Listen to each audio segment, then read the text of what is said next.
নমস্কার বন্ধুরা, আজকে বিশেষ একটা আলোচনা নিয়ে আপনাদের কাছে এসেছি। সেটা হচ্ছে সানবার্ন। আমরা মার্চ মাসের আজকে ৩ তারিখ। তো আমরা সামনেই মানে আমাদের অত্যাধিক একটা ভয়ের একটা সমস্যা ড্রাগন বাগানিদের জন্য আসছে সানবার্ন। তো এই সানবার্ন সমস্যা থেকে কিভাবে আমরা রিলিফ পাই বা কীভাবে ওভারকাম করতে হয় করা যেতে পারে সেই নিয়ে আমার ছোট্ট মতামত, আমার দিক থেকে একটা ছোট্ট চিন্তাভাবনা। এটাই যে সমাধান তা নয়, এটা আপনার প্রয়োজন হলে পরে আপনার যদি মনে হয় না এই ফর্মুলাটা অ্যাপ্লাই করে আপনার কিছুটা সুবিধা হচ্ছে, তাহলে আপনি অ্যাপ্লাই করতে পারেন। তো আমি এই বছর আমার এই নিয়ে 5 বছর পড়ছে, তা আমি যে সমস্যাগুলো পড়েছিলাম তার সমাধান করেছিলাম। তো সেই সমাধানগুলো আমি আপনাদের সামনে তুলে ধরছি। যদি আপনাদের উপকার হয়, বাগান রক্ষা করা যায় বা বাগান আপনারা সানমানের হাত থেকে এই ফর্মুলায় প্রোটেক্ট করতে পারেন, তাহলে আপনার কাজে লাগবে এবং আপনি জানাবেন আমাকে যে আপনার সুবিধা হলো এই ফর্মুলাতে। যদি আপনার এই মুহূর্তে কোনো ফার্টিলাইজার দেওয়ার পরিকল্পনা থাকে গাছে, তো সেটা এই মুহূর্তে দিয়ে ফেলেন, কারণ মার্চের ফার্স্ট উইকের মধ্যে কমপ্লিট করতে হবে।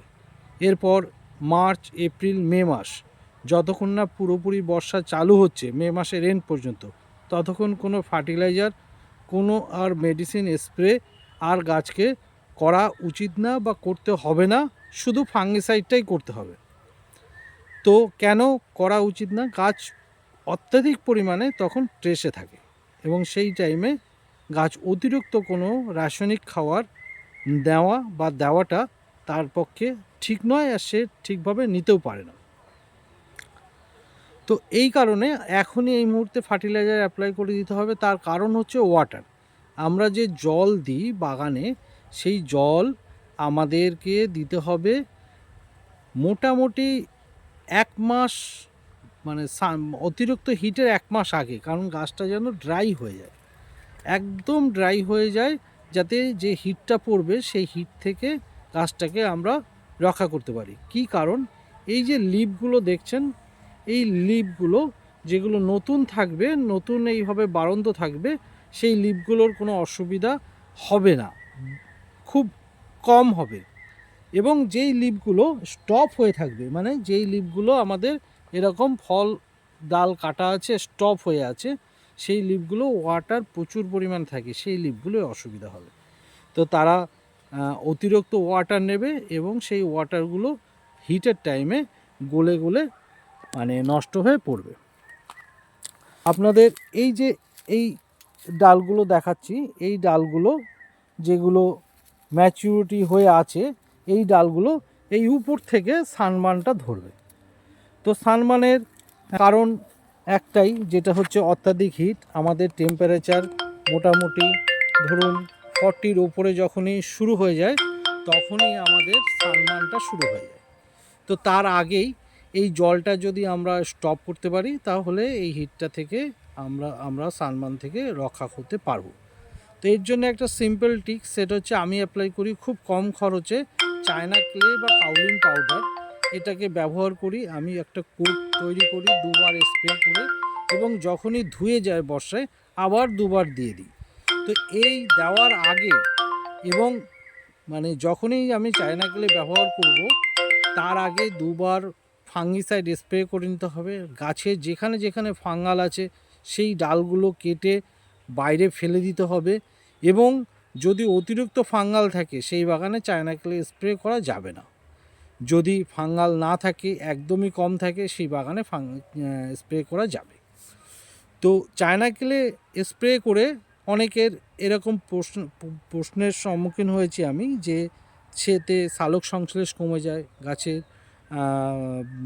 আরও ফাঙ্গাল বেড়ে যায়। তা নয়, এইটা বৃষ্টিতে আবার ধুয়ে চলে যাবে, যখনই বর্ষা শুরু হবে বৃষ্টিতে। জাস্ট এই 1-2 মাস আমাদের বাগানটাকে রক্ষা করার জন্য এটাকে স্প্রে করতে হবে।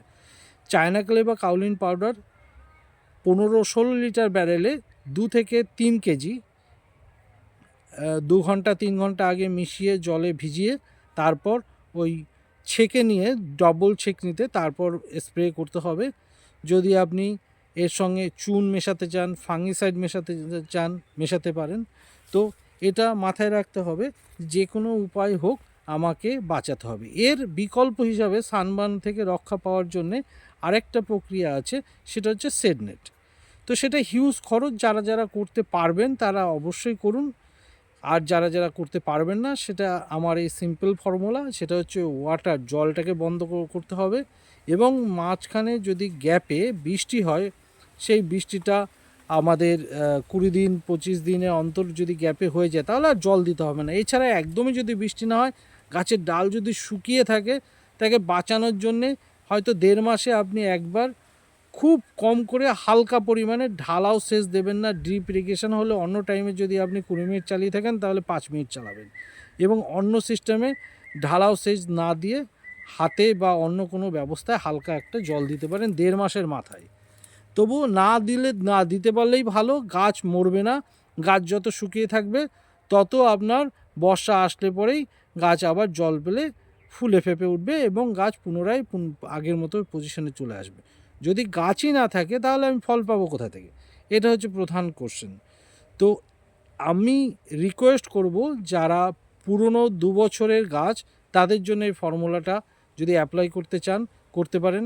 এছাড়া আমার নাম্বার দেওয়া থাকবে, কোনো যদি সহযোগিতা দরকার হয় এই বিষয়ে আরও ডিসকাস, আপনি ফোন করতে পারেন আপনারা। এছাড়া যারা নতুন বাগানি, তাদের জন্য বলছি, যাদের গাছের বয়স মাত্র আপনার এই বছর প্রথম ফল দেবে, তাদের একটা বিষয়, যে তাদের ক্ষেত্রে কিন্তু জলটা বন্ধ রাখতে হবে। এছাড়া চায়না কেলে ইউজ পুরনো ডালে করতে হবে। নতুন ডাল যেগুলো এগুলো আছে, এগুলো কিন্তু সানবার্ন কম লাগে, কারণ এটা ওয়াটারটা সব সময় বাড়তেই থাকে। এই কারণে এক জায়গায় রেস্টুরেন্ট থাকে না, এই কারণে সানবার্ন কম হয়। আর সানবার্নটা সব সময় আমাদের এই টপে থাকে, মানে উপরের যে লাইনটা আছে, এই টপের 1 ফুট এদিকে এবং 1 ফুট ওদিকে, দুদিকে বা টপটায় হয় সানবার্নটা। তো এই জায়গায় আপনারা অন্য কোনো বুদ্ধিতে, অন্য কোনোভাবে যদি আপনাদের আর ডিওরে আটকানো যায়, তাহলে আমার সঙ্গে শেয়ার করবেন। আমি নিজেও অ্যাপ্লাই করব সেই ফর্মুলা। তো সানবার্নটা খুব ইম্পর্টেন্ট, এই বিষয়ে গুরুত্ব দেবেন। জলটা বন্ধ রাখবেন মার্চ মাসের ফার্স্ট উইক থেকেই, এবং গ্রিন মিরাকেল ব্যবহার করতে পারেন, কিন্তু চায়না কেলে তার থেকে ভালো রেজাল্ট আমি দেখেছি, এবং এর দাম খুবই কম। আনার খরচটাই মানে পৌঁছানোর খরচটাই বেশি পড়ে যাচ্ছে। তো আপনারা এটা ব্যবহার করে দেখতে পারেন। থ্যাংক ইউ, নমস্কার।